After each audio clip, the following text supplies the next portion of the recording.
वासुदेवया श्री कृष्ण गोविंद हरे मुरारी। ओम वहां गाय सजाते हैं, गोपियां सजाते हैं, पक्षियां सजाते हैं। और जब मनोज के दर्शन करो तो इन सबों के दर्शन अलौकिक बुद्धि से करने चाहिए। कोई कभावे लोभता, सब में अलौकिक बुद्धि रखनी चाहिए। प्रभु संबंधी प्रत्येक पदार्थों में अलौकिक बुद्धि रखो। झारी जी हो, वस्त्र जी हो, प्रभु के साहित्य सामग्री हो, वैष्णव को उनके साथ अलौकिक व्यवहार करना चाहिए। गुसाई जी प्रभु चरण कहते हैं, ये जो स्वरूप की जो मैं गाथा गाने जा रहा हूं वो अपराकृत है, अलौकिक है। दूसरे श्लोक में समझाया, विद्वानों की बुद्धि भी जब उस भगवत स्वरूप को समझ नहीं पाती, जान नहीं पाती, और उनकी बुद्धि भी जब भ्रमित हुई है, और प्रभु के उस महात्मा को कौन प्रकट करे, ये प्रश्न हुआ है, तब दया निज महात्म्यम करिष्यन् प्रकटम हरि वाण्या यदा तदा स्वास्यम प्रादुर्भूतम चकारहि। तब दया कर उस प्रभु ने स्वयं ही पधारने का निर्धार किया। अपने मुखारविंद स्वरूप श्री वल्लभ स्वरूप से स्वयं ठाकुर जी पधारे। वल्लभाख्यान में भी गोपाल दास जी ने कहा ना कि प्रभु को जब इच्छा हुई कि यश था वा विस्तार, स्वयं के यश का विस्तार करें, तेणे हेते आपो पे प्रगट्या श्री वल्लभ राजकुमार। और इसीलिए कृपा करके श्री महाप्रभु जी गुसाई जी पधारे, दया करके प्रभु पधारे। क्यों? क्योंकि आसुरी सो मिली रहत सदाई, भिन्न होए सो कौन उपाय। मूल पुरुष में भी जब द्वारकेश जी ने कहा कि दैवी सृष्टि है जगत में, पर आसुरियों के साथ, लौकिक लोगों के साथ रहकर वो अपना स्वरूप भूल गई और स्वयं को भी लौकिक की तरह मानने लगी। तो वो अलग कैसे हो? जब लोखंड नो भूको होय ने माटी में भળી જાય, હવે એને માટીમાંથી છૂટો પાડો બહુ અઘરો, તો એ છૂટો કઈ રીતે પડે? તો હોશિયાર વ્યક્તિ હોય તો એની ઉપર લોહી ચુંબક મૂકી રાખે, અને લોહી ચુંબક રાખે એટલે બધું લોખંડ ચોટી જાય અને માટી છૂટી પડી જાય। એમ ઠાકોરજીએ स्वयं આ લોહી ચુંબક રૂપ આકર્ષક સ્વરૂપ એવા શ્રી વલ્લભ રૂપે ભૂતલ પર પધાર્યા, એટલે દૈવી જીવો છૂટા થઈ ગયા અને સંસારી જીવો સંસારમાં રહી ગયા। અને આમ દયા કરીને સ્વમહાત્મ્યને પ્રગટ કરવા માટે સ્વયંના મુખારવિંદ સ્વરૂપ શ્રી મહાપ્રભુજી રૂપે આપ પધાર્યા, શ્રી વલ્લભ રૂપે આપ પધાર્યા। चौथा श्लोक में गान करता गुसाई जी आज्ञा करे, तदुक्तम अपि दुर्बोधम। अब प्रभु के मुखारविंद स्वरूप श्री महाप्रभु जी पधारे, आचार्य चरण भूतल पर पधार्या, पर आप तो साक्षात वाक्पते छो, भगवत मुखारविंद स्वरूप छे। आपनी वाणी જ્યારે આચાર્ય ચરણ બોલતા હોય ત્યારે કેવી વાણી હોય, કેવી ગહન અને ગૂઢ વાણી હોય, એ સરળતાથી સમજાય એવી નથી। સ્વયં ગુસાઈજી આજ્ઞા કરે છે, તદુક્તમ અપી દુર્બોધમ, એને સમજવી દુર્બોધ છે, કઠિન છે। ભાષાનો ગમે તેટલો જાણકાર હોય એ શબ્દોના અર્થ કરી શકે, પણ ભાવના અર્થ ન કરી શકે। कोई संस्कृत का विद्वान हो तो ग्रंथों के अर्थ कर सकता है, शब्दों के अर्थ कर सकता है, पर महाप्रभु जी क्या कहना चाहते हैं, वह आशय का अर्थ कैसे हो? और किसी भी ग्रंथ या किसी भी रचना जहां तक उसके कर्ता के लेवल पर आकर न देखी जाए, जेने ग्रंथ रच्यो है એ રચયિતાનું લેવલ કેવું છે એ લેવલ પર આવીને જ્યાં સુધી એ ગ્રંથને ન જુઓ ત્યાં સુધી એને પૂરો ન્યાય ના આપી શકાય। तो आचार्य चरण श्री महाप्रभु जी की वाणी तो दुर्बोध है, तदुक्तम अपि दुर्बोधम। घણા વૈષ્ણવ કે સર્વોત્તમ સ્તોત્ર કરવું તો છે પણ અઘરું લાગે છે।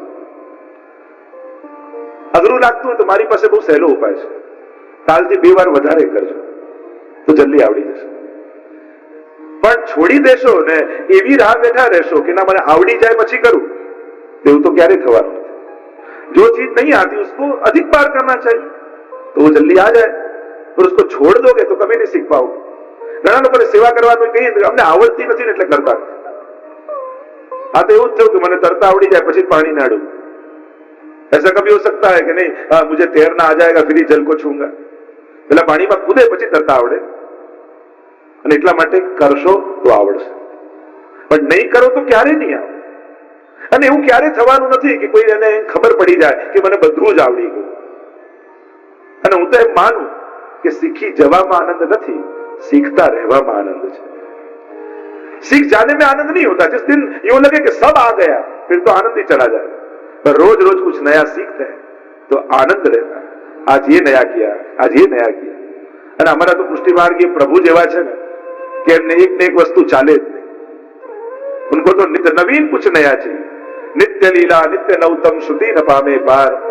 इनकी तो लीलाएं नित्य है, तो सेवा का प्रकार भी रोज नित्य होना चाहिए. रोज કંઈક નવું કરવાનો આગ્રહ રાખો ઠાકોરજીની સેવામાં. પ્રભુ નવું શું ધર્યું છે એની પ્રતીક્ષામાં હોય છે. જો આપણે ત્યાં બે વસ્તુ હોય, એક હોય નેક ભોગ અને એક હોય અધકીની સામગ્રી. નેક ભોગ એને કહેવાય કે જે આપણે નક્કી કર્યું હોય ઓછામાં ઓછું આટલું તો ધરીશું, कम से कम इतना तो धरेंगे ही. ये प्रभु का नेक भोग कहा जाता है. पर आज ये उत्सव आया, ये तिथि आई, ये मनोरथ आया, तो अदकी की सामग्री हम प्रभु कारोगा. તમે કહો કે અમે તો મિશ્રી ભોગ ધરીએ છે, વાંધો નહીં, એને કેસરવાળી કરીને ધરાય ને, એને જુદા જુદા આકારમાં સિદ્ધ કરીને ધરાય ને. જેને કંઈક નવું કરવું જ છે એ મિશ્રી ભોગમાં પણ ઘણું બધું નવું કરી શકે છે. पर कुछ नया करने का प्रयास होना चाहिए. कछुक मनोरथ के पकवान थार संजोवती सुंदरवान. रात समय उठी के ब्रजबाला गावत मंगल गीत रसाला. हरिराय जी नित्य लीला में कहते हैं कि नेक भोग तो धरा है गोपीजनों ने कि माखन दूध दयो मिठाई मोटो दूध कपूर में, वो सब तो नेक भोग धरा है. पर कछुक मनोरथ के पकवान थार संजोवती सुंदरवान. कुछ अदकी की सामग्री, कुछ विशेष सामग्री गोपीजनों ने धरी है. कुछ नया करने का प्रयास, कोशिश करो, प्रयास करो, आ जाएगा. तो तदुक्तम अपनी दुर्बोधम. महाप्रभु जी की वाणी तो दुर्बोध है. कैसे समझ में आए? देखो हमारे यहां ये क्रम था कि जब भी कोई ग्रंथ पढ़ने जाओ महाप्रभु जी का, तो उससे पहले सर्वोत्तम सूत्र का एक पाठ करो. और जब एक पाठ कर कर आप जब महाप्रभु जी का ग्रंथों का अध्ययन करोगे तो उनकी कृपा से सब सरल हो जाएगा, सब सुगम हो जाएगा, समझ में आने लगेगा. इसलिए जब भी महाप्रभु जी के ग्रंथों का अवगाहन करना हो तो एक क्रम बना लो. पहले एक सर्वोत्तम सूत्र का पाठ करो. श्री वल्लभ की ऐसी कृपा होगी, स्फुरित हो तो सब ज्ञान, सभी सहज में समझ में आने लगेगा. तदुक्तम अपि दुर्बोधम सुबोधम साध्यता तथा. और वो सुबोध हो, इसलिए तन्नामाष्टोत्तर शतम प्रवक्ष्याम्य खिलाधर. और इसलिए ये 108 नाम मैं कहता हूं. और ये कैसे है 108 नाम? अखिला रुतः, समस्त पापों का नाश करने वाले, समस्त अपराधों का नाश करने वाले. तो ये अपराध कौन से हैं? देखो, कई भौतिक पाप होते हैं, कई आध्यात्मिक अपराध होते हैं, कई आदि दैविक अपराध होते हैं. वार्ता साहित्य में आप देखो 3 जन्म की वार्ताएं आती हैं तो पूर्व में लीला का चरित्र आता है. और लीला चरित्र में गोपी स्वरूप से जो भी आदि दैविक स्थान में अपराध हुआ, दोष हुआ और वह जीव भूतल पर आया, वो आदि दैविक. वैसे ही सेवा के आध्यात्मिक जगत के कई अपराध हैं. जैसे महाप्रभु जी की वाणी में श्रद्धा न रखना, ये वैष्णवी अपराध है. यो હવે કે મહાપ્રભુ તો 500 વર્ષ પહેલા કહી ગયા, હવે તો જમાનો બદલાઈ ગયો છે, હવે તો સમય બદલાઈ ગયો છે, હવે શું? તો હવે શું બદલાયો છે? શું હવે ક્રોધ નથી આવતો? શું હવે ઈર્ષા નથી? શું હવે લોભ નથી? શું હવે દેશ દ્વેષ નથી? શું હજી પાપ કરવાની વૃત્તિ નથી? રોગો એ જ છે તો દવા એ જ ખાવી પડશે. हम ये मानते हैं कि 500 वर्ष में सब कुछ बदल गया, पर देखने जाओ तो बीमारियां तो वही हैं, कहां बदलाई? इसलिए दवाई भी वही खानी पड़ी. तो पहला अपराध, महाप्रभु जी की वाणी में भरोसा नहीं रखना, गुरु वाणी में भरोसा न होना, ये एक आध्यात्मिक अपराध. श्रद्धा रखो. श्रद्धावान लभते ज्ञानम तत्पर संयते इंद्रिय. श्रद्धावान बनो. देखो हमारे वार्ता साहित्य में तो ऐसा प्रसंग आता है ना कि वो गुसाई जी के पास पूछने गया वैष्णव कि मेरे ठाकुर जी का नाम क्या? अबुध वैष्णव था, उसको हुआ मेरे प्रभु का नाम पूछ कर आऊंगा, और पूछते पूछते गादी पर चढ़ गए. तो गुसाई जी ने कहा परे परे दूर जा. और उसको हुआ कि तो चलो गुरुदेव ने मेरे प्रभु का नाम दे दिया. मेरे ठाकुर जी का नाम परे है। अब परे का अर्थ होता है दूर जा, पर वार्ता बांचो तो उस परे नाम से ठाकुर जी नजदीक आ गए। अर्थ तो होता है दूर जा। अब तो रोज कुआ की पार में 2 पातल करें और प्रभु से विनती करें कि परे तू पहले आप भोग लगा, फिर मैं प्रसाद लूंगा, और तू नहीं आएगा तो मैं भी प्रसाद नहीं लूंगा। ठाकुर जी विचार करें, अरे दोष इसका नहीं है, तो ठाकुर जी का नाम पूछने गया, दोष गुसाई जी का नहीं, उन्होंने तो परे दूर जाओ कहा, तो दोष गुसाई जी का नहीं, दोष वैष्णव का नहीं, पर जो मैं नहीं गया तो मेरा दोष निश्चित है। और परे नाम से ठाकुर जी नजदीक आ गए। क्यों? क्योंकि गुसाई जी की वाणी पे भरोसा था, श्रद्धा थी। बस ये भरोसा ही तारता है, और इसीलिए वल्लभ की वाणी पे भरोसा रखो,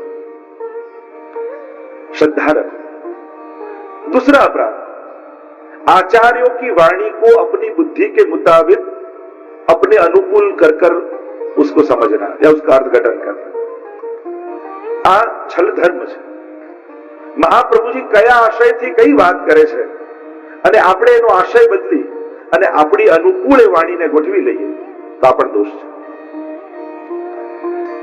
अब अनेक अपराधो છે, અત્યારે એનો વિસ્તાર નથી કરતો, अनेक अनेक आध्यात्मिक दोष है, पर सर्वोत्तम स्तोत्र के नाम का आश्रय करोगे समस्त दोषों से महाप्रभु जी आपको निर्मूल कर देंगे। ये 108 नाम जो अपने ત્યાં 108 ની સંખ્યાનું महत्व છે। हमारे यहाँ माला के मणके 108 होते हैं। देखो कई अंक आध्यात्मिक जगत में बड़ी महत्ता रखते हैं। कई अंक ऐसे हैं जैसे 4 धर्म अर्थ काम मोक्ष आदि, 6 षटगुण आदि, 9 जिसे पूर्णांक मानते हैं, 11 जिसे शुभ मानते हैं, 56, 84, 108, ऐसे कई अंक आप देखोगे तो आध्यात्मिक जगत में उन अंकों की महत्ता है। 108 के कई कई भाव हमारे वहां बताए गए। एक भाव तो ये बताया गया कि प्रभु द्वादशांग वही पुरुषाः, 12 अंग वाले परमात्मा है, इस प्रकार वेद ने कहा। भागवत जी में 12 स्कंद है, श्रीनाथ जी बाबा 12 अंग है, तो ठाकुर जी 12 अंग वाले हैं और भक्ति 9 प्रकार की है। श्रवणम कीर्तनम विष्णु हो, स्मरणम पाद सेवनम, अर्चनम वंदनम दास्यम, सख्यम आत्म निवेदनम। तो 9धा भक्ति और 12 अंग, तो प्रत्येक प्रभु के अंग में 9 प्रकार की हमारी भक्ति सिद्ध हो तो 12 9 108, तो सर्वांग में 9धा भक्ति सिद्ध हो, इसलिए यह है 108 का अंग। वैसे कई भाव हैं, श्वासों की गिनती बताई गई, कई कई भाव बताए गए। 108 नाम श्री महाप्रभु जी के, गुसाई जी कह रहे हैं कि वो दुर्बोध सुबोध हो जाए, इसलिए मैं 108 नाम कह रहा हूं, जो समस्त पापों का नाश करने वाले हैं। और यूं कहते हुए आगे वर्णन करते श्री गुसाई जी प्रभु चरण ने आज्ञा की, क्योंकि जब मंत्र होता है तब उसके ऋषि होते हैं, देव होते हैं, बीज होता है और छंद होता है। 4 वस्तु होती है प्रत्येक मंत्र की, और ये सर्वोत्तम स्तोत्र के एक एक नाम वो मंत्र है।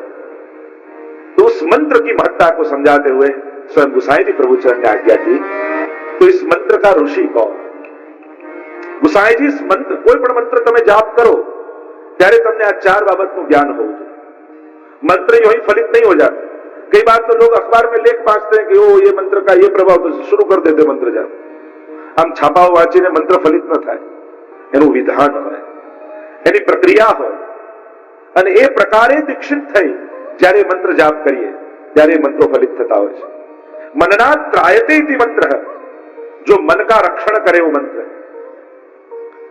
और इसलिए जो आप जो भी मंत्र जाप करते हो, ये मंत्र जाप करते समय ये 4 वस्तुओं का ज्ञान आपको होना चाहिए।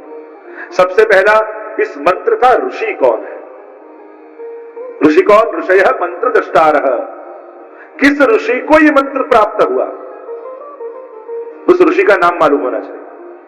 जैसे विश्वामित्र गायत्री ऋषि, गायत्री मंत्र का है, ऐसे अलग अलग मंत्रों के अलग अलग ऋषि हैं जिनको ये मंत्र प्राप्त हुए, बनाए नहीं, अनुभव है। तो सर्वोत्तम स्तोत्र रूपी 108 नाम रूपी मंत्रों ना ऋषि कौन है? तो गुसाई जी ने अपना परिचय देते हुए कहा, ऋषिर अग्नि कुमारस्तु। अग्नि कुमार इस मंत्र के ऋषि है। स्वयं का परिचय अग्नि कुमार रूप से दिया, क्योंकि अन्य अन्य ऋषियों ने जो मंत्र देखे वो तो वेदों के हैं, वो वेदों में है, पर अग्नि कुमार कहकर आचार्यों ने टीका में लिखा है, अग्नि कुमारी का गोपीजनों को स्मरण किया है कि उस अग्नि कुमारी का गोपीजनों ने जो कात्यायनी व्रत किया और कात्यायनी व्रत करके जो मंत्र जाप किया, कात्यायनी महाभागे महायोगी नदीश्वरी, वो जो मंत्र, अभी उसका मैं विस्तार नहीं करता, पर वो मंत्र जाप किया वो तो वेदों में भी नहीं है। मतलब ऋषि जो साधारण है उनको तो वेदों के ही मंत्र का ज्ञान है, और उससे आगे तो वो विराम ले लेते हैं नेति नेति नेति कहकर। तो जो नेति नेति कहते हैं और जो ऋषि जान नहीं पाते, न इति, उन मंत्रों का ज्ञान ये गोपीजनों को है, और गोपीजन उस मंत्र को जानते हैं। इसीलिए गुसाई जी ने कहा ऋषि अग्नि कुमार, जो अग्नि कुमारी का आदि गोपीजनों ने जो मंत्रों का जाप किया वो मंत्र कोई वेदों में नहीं है, वो तो लीलात्मक मंत्र है और लीला रस का अनुभव करने के लिए है, उस प्रभु को पति रूप से पाने के लिए है। और इसीलिए कहा ये 108 नाम निगम प्रतिपाद्यम है, पर वेद भी उसको जान नहीं पाता, प्रतिपादन कर देता है, पर वो भी नेति नेति कर कर मौन हो जाता है। पर उस मंत्र को देखने वाले ये अग्नि कुमार श्री गुसाई जी हैं, जो वेद भी जिनको देख नहीं पाता। ऐसे अलौकिक मंत्र 108 सर्वोत्तम स्तोत्र में ऋषि अग्नि कुमार। ये मंत्र की मर्यादा के ऋषि कौन है? ऋषि अग्नि कुमार अस्तु नामनाम छंदो जगत्यसु। दूसरी बात आई मंत्र के लिए, किसका छंद क्या है? देखो हमारे यहां प्रत्येक पाठ विविध प्रकार के छंदों में होता है, और उन शब्दों को उस छंद में बंधारण करके फिर उस पाठ को बोला जाता है। जैसे यमनाष्टक है तो पृथ्वी छंद है, और पृथ्वी छंद है तो 8-9 अक्षरों में आप यति स्थान आता है, आप रुकते हो, विराम स्थान लेते हो, आपको पता नहीं होता, पर जारे जारे तब यमनाष्टक बोलो, पृथ्वी छंद ना बोलो तो 8 अक्षरे रोका और 9वां अक्षर रोका। अब आपको पता नहीं, पर आप देख लो, नमामि यमुना महम 8 अक्षर, सकल सिद्धि हेतु मुदा 9 अक्षर। अब जब जब रुकोगे तो 8-9 8 से रुकोगे, ये पृथ्वी छंद है। वैसे ही आप मंगलाचरण जब आप बोलते हो, चिंता संतारो यत्पादाम्बुजरे श्रियानाचार्य प्रणमामि। अनुष्टुप छंद, ये अनुष्टुप छंद है। आप 8-8 अक्षर में रुकते हो, और 8 चौक 32। तो ये सर्वोत्तम सूत्र का छंद कौन सा? क्योंकि जगत्यसौ जो जगत में प्रसिद्ध है वो अनुष्टुप छंद है। क्योंकि कई बार लोग प्रश्न करते हैं कि सर्वोत्तम सूत्र का पाठ करें तो नाम खंडित हो जाता है, तो नाम खंडित न हो ऐसे पाठ करें या छंदबद्ध ढंग से करें? तो उसका उत्तर स्वयं गुसाई जी ने दे दिया कि नाम नाम छंदो जगत्यसौ, अनुष्टुप छंद में बंधारण से ही इसका पाठ करना चाहिए। जैसे आनंद परमानंद श्री कृष्णास्यं कृपानिधि, बस ये अनुष्टुप छंद 8-8 अक्षर में आप रुकते हो, तो 8 चौक 32। ये 32 अक्षर में क्यों छंद पसंद किया? क्योंकि 32 लक्षण वाले हमारे महाप्रभु जी हैं, इसीलिए 32 अक्षर वाला ये अनुष्टुप छंद पसंद किया। એટલે નામ ભલે ખંડિત થાય, છંદ ખંડિત નહીં કરો, સ્વચ્છંદ નહીં થઈ જવું, છંદબદ્ધ રહેવું। તો ઘણા પાઠ કરતા હોય ને આપણી તો જયારે નિયમ લીધો હોય કે 35 સર્વોત્તમ કરવા, પછી શરૂઆતના 3 પાઠ તો બહુ સરસ થાય અને પછી જે ગાડી ભાગે આપણે ઘણા માળા ફેરવતા હોય ને, પછી નિયમ લઈ લે કે 51 માળા કરવી, પછી આમ સુદર્શન ચક્રની જેમ ફેરવે માળા। नाम नाम छंदो जगत्यसौ। देखो प्रत्येक जप के विधान है, 2 वस्तु है, एक है स्मरण और दूसरा है जप। घणी बार આપણે એમ સાંભળીએ કે ભાવ હોય ત્યાં સુધી કરો, મન ન લાગે પછી શું કરવાનું, અને ઘણી જગ્યાએ સાંભળીએ કે ના એક જગ્યાએ બેસી આટલી માળા તો કરવાની, જેટલા અક્ષરનો મંત્ર હોય એટલી માળા ફેરવવી, એવું પણ એક વિધાન પ્રસિદ્ધ છે।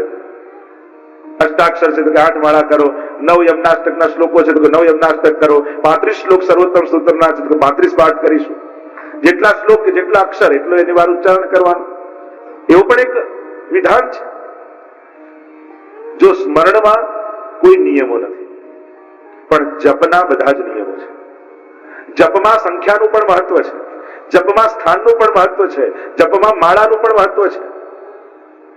જપ એક સ્વતંત્ર અનુષ્ઠાન છે. જ્યારે જપ કરવા બેસો ત્યારે આ બધા વિધાનો ધ્યાન રાખવા પડે. પણ સ્મરણ કરો, સ્મરણ એ નવધા ભક્તિનું એક અંગ છે. શ્રવણમ કીર્તનમ વિષ્ણુ સ્મરણમ પાદ સેવનમ अर्चनम वंदनम दास्यम सख्यम आत्म निवेदनम. तो स्मरण नवधा भक्ति का एक अंग है. और इसलिए स्मरण અને જપમાં ફરક શું? સ્મરણ કોને કહેવાય? જે સ્નેહને કારણે સહજ ઉદ્ભવે એને કહેવાય સ્મરણ. देखो दो वस्तु है, ये नवधा भक्ति साधन रूपी है और नवधा भक्ति फल रूपी है. જે નવધા ભક્તિ છે સાધન રૂપ પણ અને ફલ રૂપ પણ. જેમ શ્રવણ, હું ભગવાનની કથા સાંભળવા જાઉં તો મને ભાવ થાય, મને પુણ્ય મળે, આ સાધન રૂપ શ્રવણ. પણ પ્રભુમાં એવો પ્રેમ જાગ્યો છે કે એમની કથા સાંભળ્યા વગર રહેવાતું નથી, આ ફલરૂપ શ્રવણ. વસ્તુ એ જ છે, ક્રિયા એ જ છે, પણ તમે કયા ભાવનાથી જાઓ એના પરથી સાધન અને ફલનો ફરક પડે છે. હું નવ યમનાષ્ટક કરું તો યમુનાજી કૃપા કરે, આ સાધન તમે બનાવી લીધા યમનાષ્ટકને. પણ આજે યમુનાજીની ખૂબ કૃપા થઈ, આજે હું નવ યમનાષ્ટક કરી શક્યો, તો આ ફલરૂપ યમનાષ્ટક કર્યો. આટલો ફરક.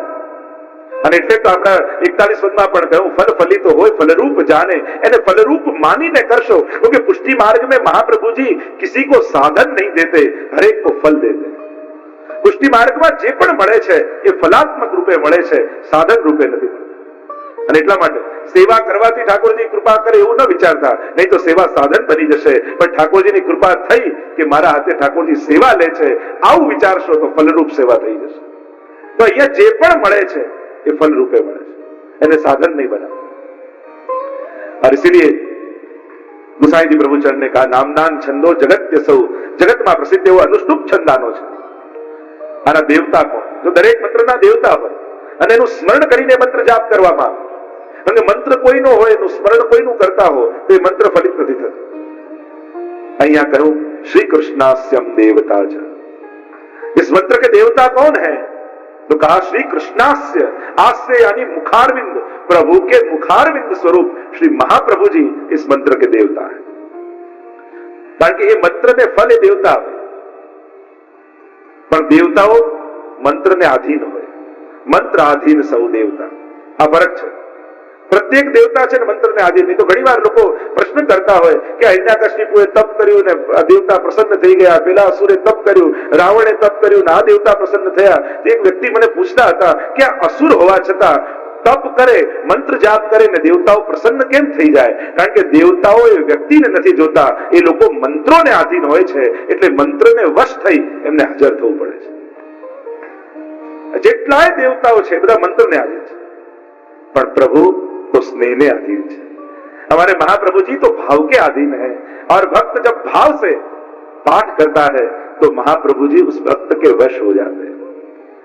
हमारे वार्ता साहित्य में देखो ना, कई कई ऐसे प्रसंग मिलेंगे, वल्लभ के नाम का अखंड जाप करते भक्त श्री वल्लभ उनको वश हो गए. श्यामदास सुधार की वार्ता जो, कैसी आसक्ति महाप्रभु जी के चरणारविंद, एक क्षण श्री वल्लभ के बिना नहीं रह पाते. स्वयं महाप्रभु जी ने पादुका जी बदला दी, साक्षात मेरा अनुभव तुम्हें इसमें होगा. ऐसी कृपा श्री वल्लभ की हुई. तो श्री कृष्णास्यम देवता, सर्वोत्तम स्तोत्र रूपी मंत्र के देवता स्वयं श्री महाप्रभु जी है. मतलब आप सर्वोत्तम स्तोत्र का पाठ करोगे तो स्वयं फल और कोई नहीं देगा, स्वयं श्री वल्लभ उसका फल देंगे आपको. श्री कृष्णास्यम देवता च बीजम कारुणिक प्रभु. प्रत्येक मंत्रનું એક બીજ હોય, અને એ બીજ કોણ? તો કે કારુણિક પ્રભુ, કૃપાલુ પ્રભુ. એ આ મંત્રના બીજ છે. આપણે જેની શરણે ગયા છીએ એ કોઈ જ્ઞાન માર્ગનો પરમાત્મા નથી, એ કોઈ કર્મ માર્ગનો પરમાત્મા નથી. આપણે કોની શરણે મહાપ્રભુજી આપણને મોકલ્યા કે ભગવાન અપી પુષ્ટિસ્થો, કૃપાલુ પરમાત્મા की शरण में हम गए. જેની પાસે જાઓ ને તમારા પાપોની જે સજા કરે એ ભગવાન નહીં, પણ તમારા પાપોને જે ક્ષમા કરી દે એ જ ભગવાન છે. हमारे श्रीनाथ जी बाबा जीव के साधन और कर्म को नहीं देखते, वह स्वस्वभाव से ही कृपा करते, और इसीलिए वह कृपालु है. રાય જીતની સેવા કો ફલ માનત મેરુ સમાન. રાય જેટલી કરેલી સેવાને પણ આપણામાં ને ભગવાનમાં ફરક એટલું કે આપણે રાઈ જેટલું કરીએ અને મેરુ જેટલું યાદ અપાવીએ. મેરુ જેટલું યાદ અપાવે અને ઠાકોરજી રાઈ જેટલું ગ્રહણ કરીને મેરુ જેટલું સ્વીકારે છે, એનું ફળ આપે છે.